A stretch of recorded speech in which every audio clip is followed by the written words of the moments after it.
When a heavy, high-capacity charging cable locks into place, the scale of the hardware implies a simple, brute force transfer of energy. Yet two identical vehicles plugged into identical chargers often draw power at vastly different rates. One vehicle pulls 250 kilowatts at a 10% state of charge, while an identical model next to it draws only 30 kilowatts because its battery is already at 85%. This discrepancy occurs despite a perfect grid supply and flawlessly operating station hardware. Charge speed is determined by the internal electrochemistry of the vehicle's battery, not the size of the charging station. Understanding why rapid chargers are engineered this way requires an analysis of the chemical limits of the lithium-ion cell. A DC fast charger functions as a dynamically shifting power pump, constantly modulating its output to match the battery's instantaneous chemical state. Standard home charging utilizes alternating current, or AC, pulled directly from the grid. Because batteries store energy as direct current, vehicles must use an onboard rectifier to convert that AC into DC. This onboard charger is a physical bottleneck. To save weight and prevent overheating, these rectifiers are kept small, which restricts the speed at which AC power can be converted and fed into the cells. Rapid charging accelerates this process by moving the rectification hardware outside the car. High-voltage DC is pumped directly into the vehicle's power bus, bypassing the internal rectifier entirely. The large cabinets at charging stations are essentially massive external rectifiers, providing pure DC directly to the battery. This architectural shift moves the thermal and physical burden of power conversion from the vehicle to the station infrastructure. If the hardware bottleneck has been moved outside the car, the question remains why we cannot fill the battery at maximum power until it is full. Internal resistance within the battery pack creates the first major physical constraint. According to the Joule heating equation, the power lost to heat increases as the current is squared. Pushing hundreds of amps into a battery generates heat exponentially.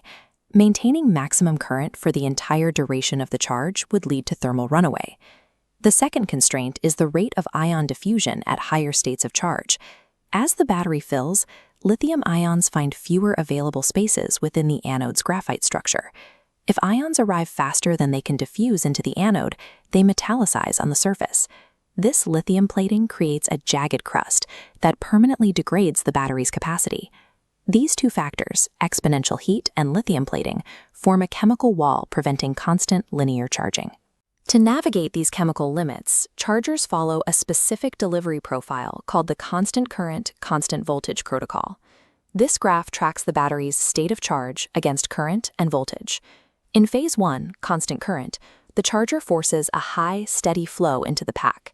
With the battery nearly empty, internal resistance is manageable, but cell voltage steadily rises as it fills. This continues until the cell reaches its absolute safe voltage limit, usually around 4.2 volts. To prevent the voltage from exceeding this threshold, the charger enters phase 2, constant voltage.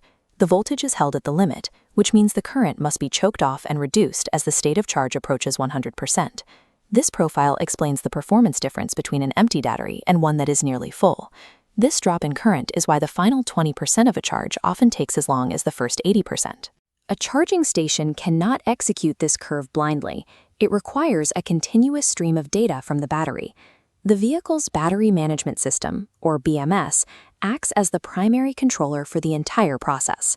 Within the charging cable, small pins enable digital communication between the car and the station using CAN bus or power line communication protocols. The BMS calculates the pack's thermal and chemical state hundreds of times per second, transmitting precise power requests to the station. The massive charging station is subordinate to the vehicle's computer, supplying only the exact amount of power requested by the BMS. Rapid charging integrates high-speed digital networking with high-voltage electrical engineering.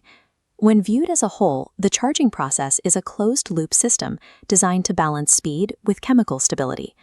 Grid power converts to DC via station rectifiers, then passes to a DC to DC converter. Acting as the primary valve, it modulates output in real time based on the vehicle's BMS data loop, ensuring current perfectly follows the CC/CV profile. Liquid-cooled cables manage the heat generated by these high currents, preventing the physical connection from melting under the load.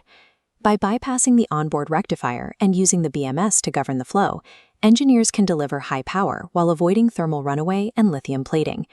This system architecture reveals the actual limits of modern charging times. Increasing grid capacity to 1,000 kilowatts or more provides no benefit if the battery chemistry cannot absorb that energy without sustaining damage. Faster charging will not be achieved by building larger plugs or heavier grid infrastructure, but by engineering cells with lower internal resistance and higher ion diffusion rates.